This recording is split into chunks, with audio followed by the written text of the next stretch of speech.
Hi, my name is Sophia Peralta, and today I will be presenting menstrual cycle and mental health. So why is this important? Well, it is important because half the population experiences menstrual cycle, and half of this population is women.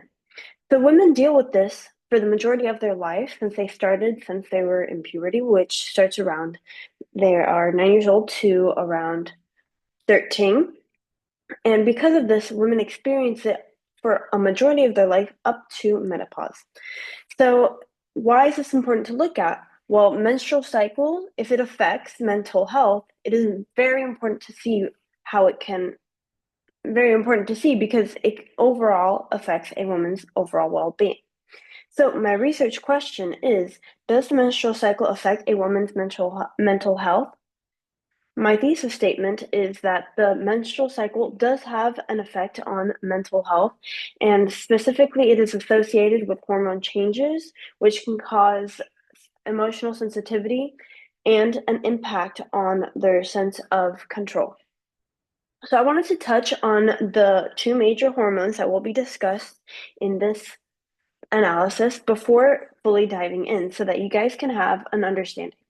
So estrogen is the hormone that is associated with promoting the development of eggs and ovaries, and it is also associated with positive emotions such as happiness. And also, women report that while having high levels of estrogen, they tend to be less anxious and have lower suicide rates.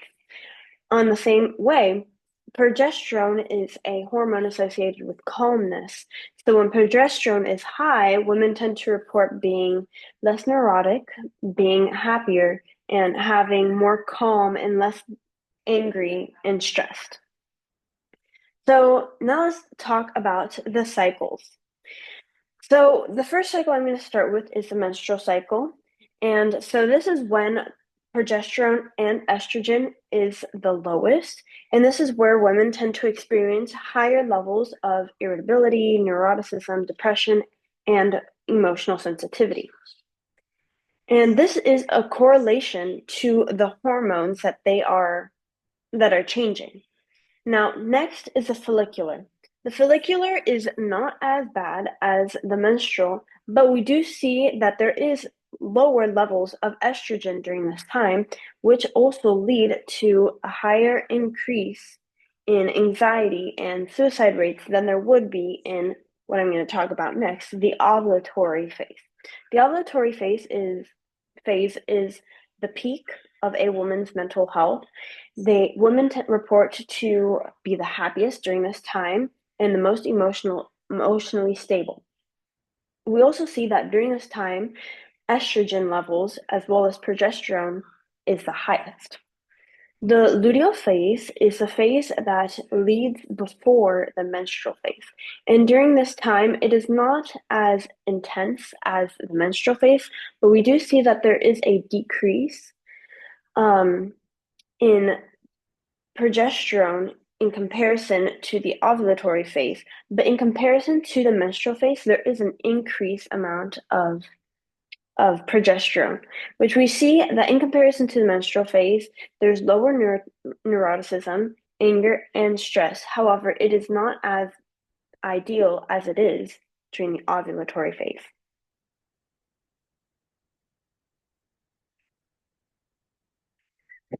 Now, moving on to the premenstrual syndrome. As I mentioned before, in the luteal phase,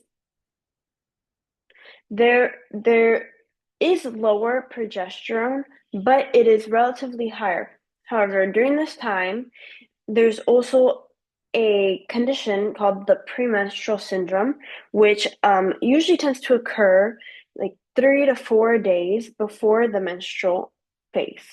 So during this phase is when women tend to report having the highest mood swings, irritability, anxiety, increased emotional sensitivity, and depression.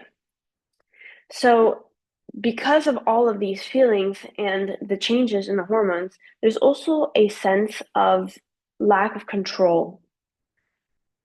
Moving on to how these symptoms and how overall mental health in a woman's cycle can be affected by pre-existing mental health conditions. It has been noted in several different research papers that having pre-existing mental health conditions heavily affects the way a menstrual cycle and hormone changes causes mental health changes. So if a woman is more predisposed to depression, what if they are in the menstrual cycle, they are more likely to feel heavy depressive emotions because of their pre-existing conditions. So this shows that if they have pre-existing conditions, they're going to feel the mood changes more significantly. And with each phase that occurs, it's going to fluctuate a lot more. So overall, I want to summarize what I have just discussed. And basically, we do see that there is a correlation between mental health and menstrual cycle. We see that there is an effect between the sense of control as well as mood and emotional sensitivity in certain phases over others. And we also see that certain phases tend to be more better for a woman's mental health than others. We see that the menstrual and the follicular phase is where a woman tends to feel their lowest, where they tend to have their lowest amount of sense of control, more depression, more anxiety, and as well as suicide rates tend to be more associated in this area. Well, in the ovulatory phase, as I mentioned before, the ovulatory phase tends to be the highest, where a woman is their best. And the luteal phase, this is a very long phase. They also tend to feel relatively very well in this period, which shows that the ovulatory phase and the luteal phase is where women tend to feel their best. Ovulatory much better than the luteal phase. I want to discuss now the limitations. So, in many of the reports that I have seen since to analyze this information, I've analyzed 9 different research papers. And when I saw this, I noticed that most of the reports were self-reported, which leads to a lot of bias as well as inconsistent data that could potentially occur, as well as a lack of research on women with irregular menstrual cycles since every single one that I looked at had normal and regular cycles. It does not account for the menstrual cycle effects on mental health for those who do not abide to these cycles. And it is very important to see how this could, because not every woman has this kind of menstrual cycle, as many of them are irregular. So I would say for future research, I would avoid using self-reported data. I would try to see if there's some other way that could be where this could go about, as well as looking into a wider variety of women in different cycles. Look into women with irregular cycles. Look at women who don't abide to regular cycles so that these kind of issues and a better overall understanding can be created. So overall, menstrual cycle does affect mental health. And we also see that it is significantly correlated with hormones as hormones fluctuate, so does mood. So it is better to understand this because it allows us to understand women's overall health. So, how does this contribute to current research?